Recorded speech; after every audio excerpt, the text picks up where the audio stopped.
Hi guys, and welcome back to my channel.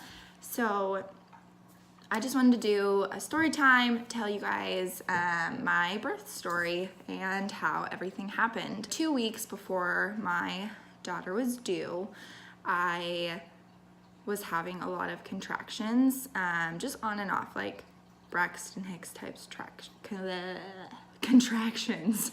And I didn't think anything of them. I thought it was like no big deal. And then one day they just got so strong. Like that morning I was telling my husband before I was dropping him off at work, I was like, this is different. Like I'm having intense contractions and like my back hurts. Like it's gonna happen. And he was like, just take me to work. Cause he had stayed home with me for like 2 days prior to that because I was having light contractions, but they were 10 minutes apart and they were just light contractions, like not very painful. And I made him stay home with me because I was so scared, and he was like so scared, and he didn't want to go to work and leave me at home because my phone wasn't working. I had to get a new phone after she was born, but like I couldn't call. So he didn't want to go to work and then me not be able to call him and not be able to like drive to go get him or anything, and then him miss my text or I don't know, whatever. So he stayed home with me for 2 days. And after that he was like, okay, just if they start to get worse, like just come get me or like, text me, whatever. And we'll just have to make it work that way, or like keep calling me even though you won't be able to like talk, because I could do the call but I couldn't talk. So he was like, if you call my phone, then I'll know it's because like you need me to get a ride to our house. So I stay at home all day and I'm like walking because I was reading that like walking can help like bring on labor, and I was so excited to meet her, and so I'm walking like all day. Like when she was born, I had blisters on my feet because I walked so much, and it was in August, so it was super hot, and I literally walked for like hours outside trying to get her to come. And obviously like my contractions, they were like 5 minutes apart all day long, but they never got like to the point I couldn't breathe. So I would call labor and delivery when my husband would get home, and they'd be like, oh, if you can talk through them, then don't come in. And then, so that went on for like 5 days, like 2 weeks before she was born. So that goes on for 5 days. And then,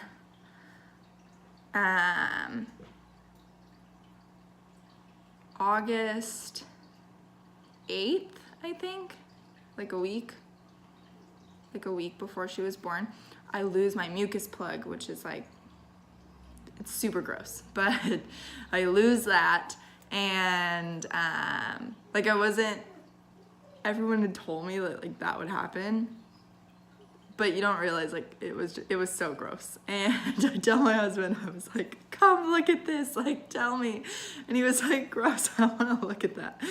And so I think like I'm gonna go into labor because I've been having contractions, like not super heavy, like I could talk through them, but I had been having contractions anywhere from 5 to 10 minutes apart for literally 5 days straight.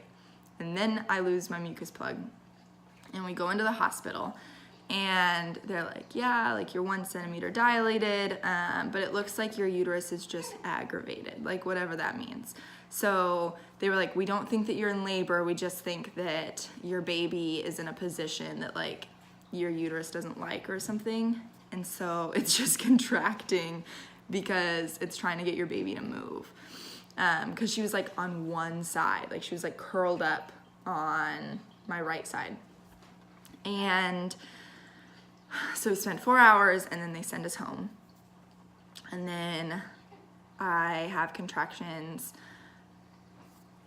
consistently 5 to 10 minutes apart for literally from August 8th until she was born. Like I had just kept having contractions, and it got to a point where I just kind of like dealt with them. Like it was just part of the day, and like I didn't know when I should go to labor and delivery because I was like, okay, I guess I'll just wait until I'm in so much pain that I can't talk, because my contractions they would be like 10 minutes apart, and then they would like slowly go down all the way until like only 2 minutes apart, and then suddenly they would go back up to 10 minutes, but they never like went away. And then the day before she was born, I was walking around in our apartment, which doesn't have AC. Like we have a window, like one of those portable, it like sits, I don't know, it sits outside the window. But the unit itself doesn't have AC. We thought it had AC before we moved in, but it doesn't. So I'm pacing back and forth in our living room, and okay, TMI. So like if this is like gross to you, then I guess like close out, or I don't know, whatever, like skip ahead a couple minutes or something. But my like, hold on. All right, sorry about that. She was fussing. But so I'm walking around and it's like my like shorts were like wet, and I was like, maybe I'm sweating. Like maybe I'm sweating that much from walking around in this hot apartment. And so I go to the bathroom and I like change my underwear and like all of that, and then literally 5 seconds after I change them and I start walking, like I had taken like 5 steps out of the bathroom, and I was like, oh my gosh, like there's no way. I was like, I'm not sweating that bad. And I didn't pee myself, like, so, and I didn't have a working phone, so I couldn't call like advice, and I didn't want to go sit at the hospital for 4 hours. And it was like 3:30, which I leave our house at 4:30 every day to pick up my husband. So I was like, okay, it's only an hour, and like my contractions weren't any more painful than they had been. And so, what? What's the matter? So I just decided to deal with it, and I pick up my husband, and I was like, I think this is the real deal. I was like, because I think my water is leaking. I was like, it's wet down there. Like, I can't go 5 seconds without having to like change. But I guess from the movies, I had just expected that it would be this huge gush of water. So I was like, I don't know if it's my water, or like I'm just sweating this much. Like, I don't know what's wrong. So I used his phone to call labor and delivery, and they were like, yeah, it's probably your water leaking, like come in.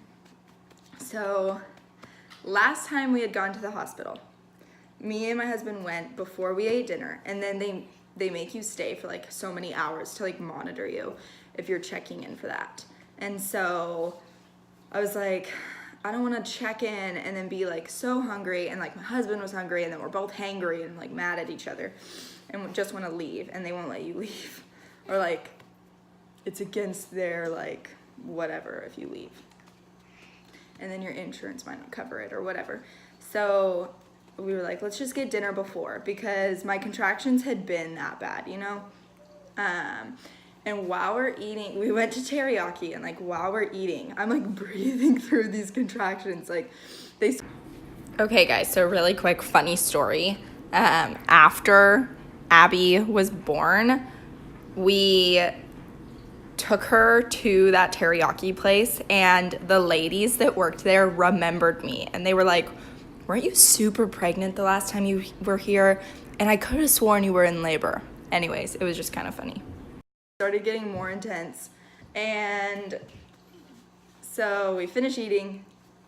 We drive all the way back to our house because we were eating by the hospital, but I was like, oh, like I didn't pack anything for you. Like I had her hospital bag, and I had a hospital bag for me, and he was still like in his dress clothes, and so we were like, let's just run home really quick so like he can like change and get a change of clothes. And so we do that, we go back, we finally check into the hospital, and they do this test, like they like stick this like cotton swab thing like up there, and they can tell like whether the fluid is like amniotic fluid or not.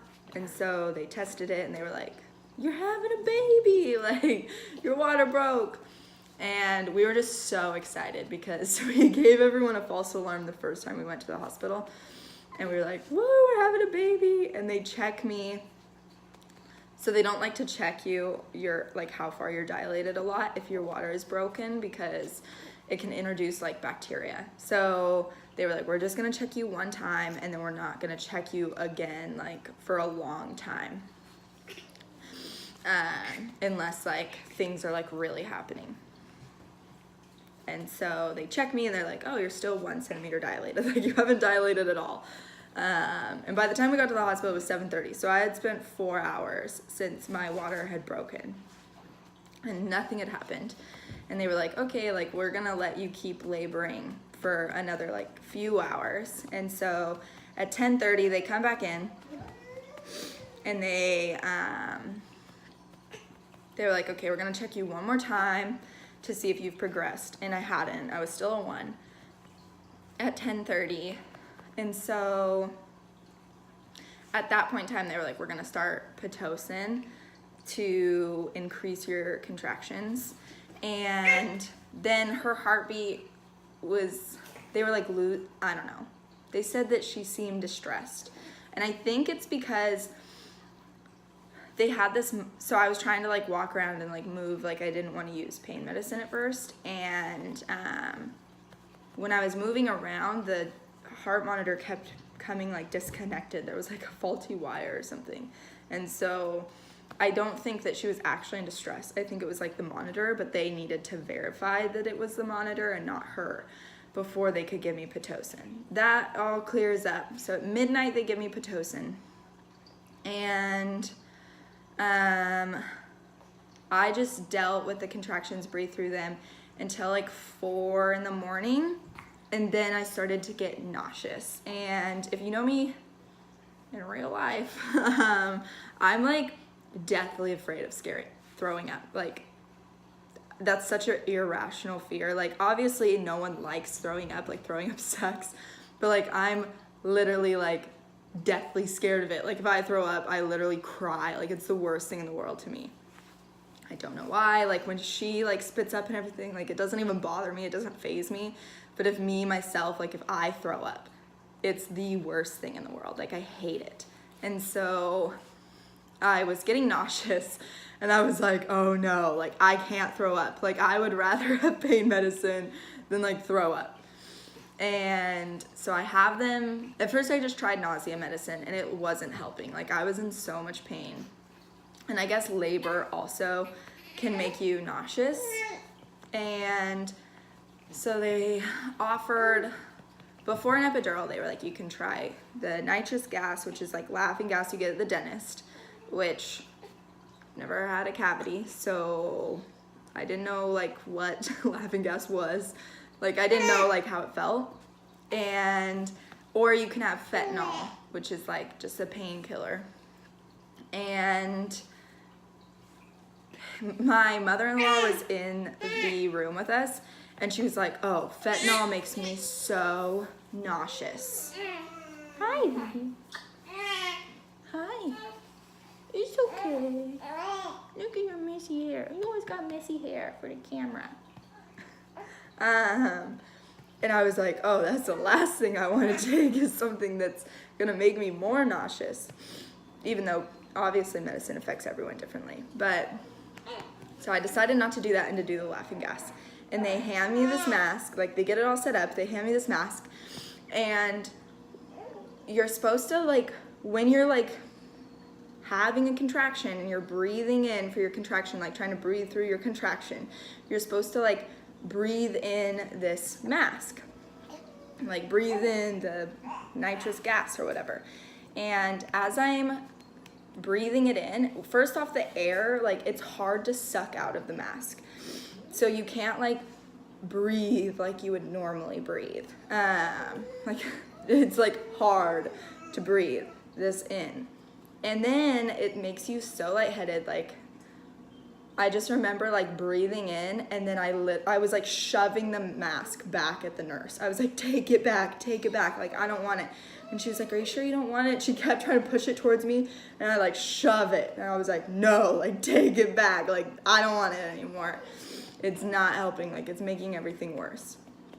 So she takes that away, and my husband joked with me later. He was like, I was bummed, like we were all gonna try it. Obviously, not a good idea. Like, don't try that. The nurse, backstory, I guess. The nurse made a joke, or not a joke. She was like, this is only for her. Like, no one else can touch it. Only she can touch it. And my husband made a joke like, oh, we're all gonna try it. Like, not seriously. And then he made a joke again. Don't try that. Like, it's only for the person in labor. But, yeah, after that, I was just like, okay, whatever, like, I'll get an epidural. It's worth it, because at that point in time, my contractions were back to back. I had no break. So, like, a contraction would start, it would be super, super bad, it would come halfway down, and it wouldn't even, like, completely go away, and the next one was coming up again. So, when my contractions were super painful, and I was getting a break in between, it was easy because it was like super, super painful. You could breathe. And then when it was done, you had like a minute to kind of like a minute or two to catch your breath, to be relaxed, and then like go at it again, like sprints or something. So I was super scared of the epidural, but honestly, it wasn't that bad. It was like a pinch, like literally it hurt less than getting a shot. And then it takes like 15 minutes or whatever to like kick in, I guess. And then after that, it was just like nothing really. Like everything felt fine. And I was at like 4:30 in the morning. They checked me at, I think like 8:30, and I was 9 centimeters, and then, or I was like 8 centimeters, and then they checked me, they checked me at 9:30, and I was 8 centimeters, then they checked me again at 10:30, and I was 9 centimeters, and then they checked me at 11:30, and 11:30 I was 10, and they were sending the nurse in or whatever, and then shortly after that, probably like 11:45, I started pushing, and then at 2:35 she was born.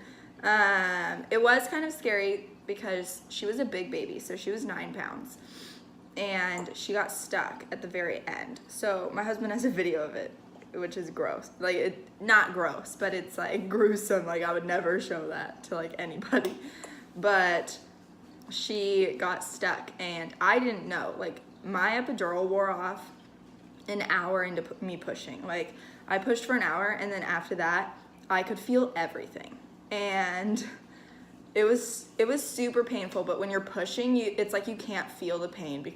You can feel it, but I mean, it's not that bad because you're like working on something, you know, like, I guess like if you're doing an exercise or something, like if you're squatting or whatever, it's like you can't feel the pain as much because you're pushing. So I don't know. I guess I just pushed her, and then I was like closing my eyes because I was just in so much pain. I didn't know she was stuck. I just I couldn't even tell the difference between contractions anymore. I was just like pushing and pushing and pushing, and they were like, you can't, like, don't push.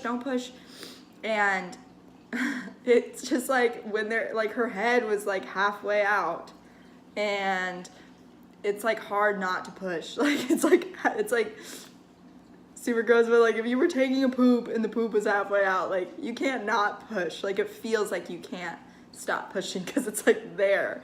And so I just kept pushing, and they didn't want to tell me that anything was wrong, so, because they didn't want to freak me out. So my husband he was freaking out because I have my eyes closed. I'm just pushing. And this is all in like a matter of like 3 minutes. But they pressed the emergency button and they had to bring all these people into my room. And like the doctor was so, like, our doctor had just gotten on call. Like, her rotation started when I was pushing. So we got really lucky that we had a really fresh doctor. Like, they're on for 12-hour shifts or whatever it is, and our doctor was like fresh, and she like had the time to rest and like come back or whatever. So she made a split-second decision, and she literally, like, it was so painful. I can't even explain how painful this was, but she literally, she's stuck, and this doctor shoves her arm right up in there and rips her out, like, by her butt, like, shoves her arm up me, like, all the way up to, like, her forearm, and, like, grabs her butt and rips her out. And that was the most painful thing I've ever experienced.